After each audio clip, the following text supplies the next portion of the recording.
Welcome to this new episode of Interviews with API, Suggestion and Tips for PhD Applicants. Today is a pleasure to have Ilona with me. Ilona Grunwald Kadow is a professor in Munich. Hi, Ilona. Hi, Giorgio. Thanks for having me on. Thank you for joining. And why don't we start right on with a self-introduction. You tell us, what is your past career-wise? Okay. Yeah, so I actually studied biology in Göttingen, University of Göttingen in Munich, in Germany, sorry, and then went to the States for a bit of undergrad in San Diego, and then I got my PhD at the EMBL in Heidelberg, actually. And from there, I moved to do a postdoc at UCLA with Larry Sapersky, and that's where I started to get very interested in working with flies. And after that, I came back and started working at a group as an independent group leader at the Max Planck Institute of Neurobiology in Munich. And since 2017, I'm a professor at the Technical University of Munich, and I continued the work I've been doing on decision-making and neural circuits and flies.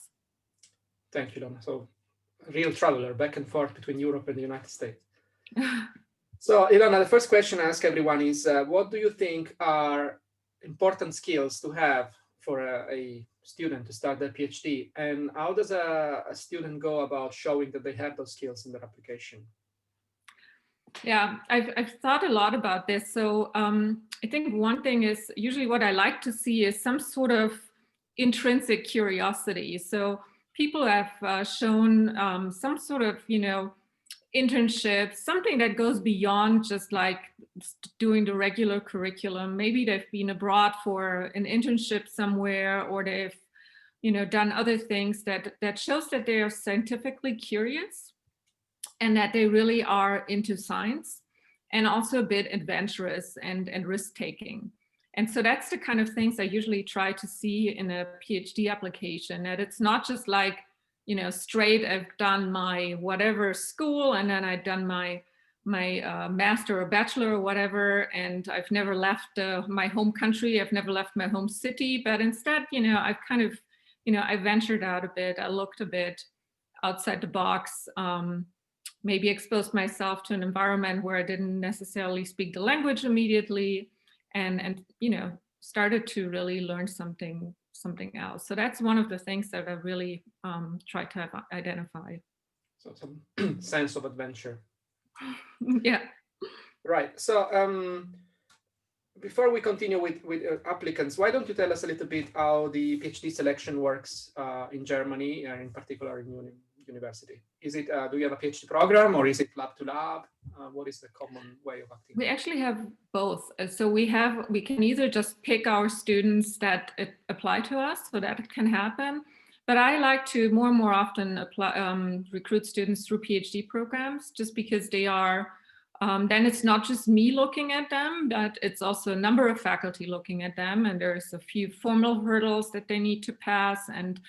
And overall, I feel the selection of students is often, not necessarily always, but very often really good. And also very often these students take this extra step of really, making this online application where they need to write a formal motivation letter, etc.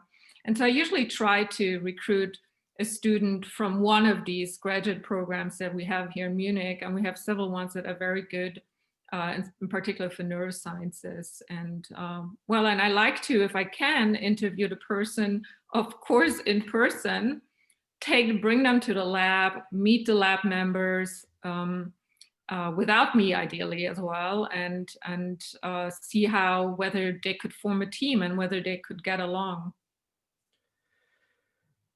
Okay, so a common fear that applicants have is that they might not possess enough, say, technical background or lab experience, which is particularly common now with lockdown, of course, because many students have to skip on their research project, for instance. Is it something that you look at? Is it, do you actually look on hiring people who have technical experience that matches the things that you do in the lab, or you don't care about that? I think at the student level, it's not so important. I think it's more important later on. when you hire a postdoc, that you want somebody ideally who has a skill that you need in your lab, not necessarily that you have in your lab already. If there is a student who comes from a lab that does something similar to what we've done in their master thesis, that can be a plus, but can also be a minus, because then I get usually a very good insight into how good they are or not in the lab from this former colleague. So I think, having the right skills is nice.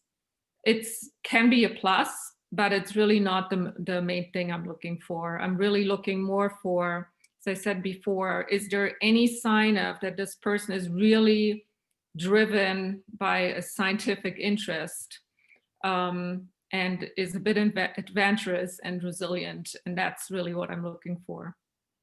Okay, just to try and be inclusive. Obviously, there are some students who might argue, oh, I don't have the means to go abroad. I wish I could go abroad and have an internship. I just don't have the means. I don't have the money, whatever. So shall we clarify that it's possible to show curiosity even without necessarily going, the other side of the world? That's exactly, Oh, absolutely. And I think there's, many students who, for instance, I receive applications from India, and that's a huge country with some excellent research institutions, and some of them go to NCBS, etc. And there are great places there. It doesn't have to be abroad. It's just for countries where I know it's easy to go abroad, like let's say the German students that I'm hiring. There, I know most of them do have the means, there are fellowships available. And if I see that they've done that, I usually find this as a big plus. But I do take into consideration that it's just not a possibility for everyone in every country. So you did a PhD at the MBL, which is considered to be a very good place when it comes to PhD programs in terms, for instance, of binding students together, right? Is there something that you think the MBL was doing, or maybe still doing, I don't know now whether they changed things, was doing particularly well that you think other universities or institutes might, learn from? Yeah, so especially when I was on the market for PhD positions, there were not so many structured graduate programs, in particular in Germany. And EMBL was, maybe the best one I knew of at the time. And I think they did a fabulous job. It was really such a fantastic time there, because they had a person who was really fully responsible for the students, and was very easy to get in touch with her, to talk to her, to get advice from her. And this is in particular important for people coming from abroad. And so I think, and they had activities for the students, that would meet each other, et cetera, et cetera. And I think they also selected the right kind of people. I think they selected a lot of nerds who just loved hanging out in the lab until, midnight or later. And I think there were just a lot of people who just really liked each other. It just fit. And I think EMBL was one of the first to do this. But I think by now, more and more programs are like that. And I think they've learned from this model, and they realize that especially foreign students, who some of them come from very far away, have no family here, etc. They just need this sort of hub and someone they can turn to that is not necessarily their PI for other matters that have to do with social activities, language problems, financial problems, etc. And somebody who makes sure that there's also some social context, social activities program, not just like courses and classwork. Okay, so let's say a PhD student gets called for an interview in a lab. They like the project. What are the questions that the student should ask to the PI and the team members? Yeah, I would say there's no specific rule. I do enjoy the students who I have a discussion with about the project, for instance, or about any project or anything we do in the lab. So these don't have to be the kind of questions where I know they've read all the papers. That's not it. But this can be very purely curiosity driven, like something where you really have the impression, they really think about it, they want to know more. And that usually, I really like that, because I kind of, when I interview someone, I look at them as a future colleague. And I'm just asking myself, imagine I'll be sitting with that person once a week for the next 4 or 5 years. Would I want that? Would I enjoy that? Would that be the kind of colleague I want to have in my lab, who would be stimulating for, who could be stimulated by the environment, who would be stimulating us, who would be a good colleague and a good lab member? And so if I have someone where I feel they, they want to know more about things. And so that's usually, so I do expect them to ask some questions regarding, maybe I present a project to them and I expect them to ask questions about that. I do also, of course, expect them to ask a little bit about, what's the lab like? What are the, how do you do things? Do you, meet regularly? Is there any rules, et cetera, et cetera? I think for me, there's questions that I usually find a bit irritating, not because they're not right or something, but if somebody walks in and one of the first questions is like, is there paid vacation, or how many days off do I have, or how many hours do I have to work for per day? Not that, they're not entitled to these questions, but it makes me wonder a little bit about their level of motivation. And so this will be more like the questions where I would say, avoid them during the interview, but show genuine interest into the lab, the people in the lab, and also what becomes of the people who leave the lab. I think that's also, this is all very, very valid questions to ask, and also to ask about mentoring style, and other things. I think that's absolutely fine, or, some people may ask how much freedom they have in deciding about their own project. And I think that's not wrong. I think that's perfectly fine, because we want to, at the end of the day, I want to see a mature, independent scientist leave with a PhD and not some highly trained technical assistant, right? And so that's why I do expect, I'm not surprised at least, if people have very strong opinions about what they want to do, et cetera, right? Makes sense. Okay, so one last more general question. So Germany, when it comes to science, has made a decision to be quite open, and invite people from pretty much all the world to come and join you, not only at the PhD level, but also the undergraduate level. So it's going in a direction that is, say, different from what other countries, without naming them, have taken. So how is this working out for you, scientifically speaking? I think it's great. So I would say it starts with, so as a university professor, I do a lot of teaching.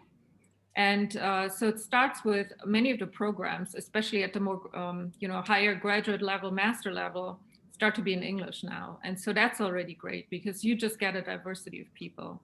And also I've always tried to keep my lab international. And because I think it's very uncomfortable if you're the only person from abroad and the rest is, let's say in my case, German speaking. So I tried to get it to the sort of like at least 50%. And so far that's been working out really well. And I do realize that this is easier in bigger cities like Munich, for instance, where it's in general quite international. But I would say overall, I see this trend now also in smaller universities, that there's more and more people coming from abroad. And I really welcome that. I really want people from different backgrounds, different, with different social skills, et cetera, et cetera. So like people who are slightly different, who fit together. But who are also people who are not too much the same. If you have, because that can go really well for some time if they all get along, and can go really terrible if one of them is not happy or something, right? And so it's always good to have a group of people who are diverse. but also, you know, feel like a group. That's the ideal situation, right? And so far, I find that most of the, including the secretary technicians in the lab, they really, really welcome the opportunity to work with people from abroad. They really see this as a big plus because it helps them to improve their language skills and other skills too. You know, you get to eat food from all over the place because people bring, you know, candy from their home country, or they bring a dish from wherever they come from, and it's I find it hugely enriching, and yeah, so it's great. So it's working out really well, I think. Okay, Ilona. Well, thanks a lot for your time. That was really useful. Thank you, Giorgio. And well, it's a good project, and I hope the students will watch a lot of these videos and feel encouraged to apply to all of our laboratories. They will do well applying to you, yes. Bye, thank you. Okay, bye, take care.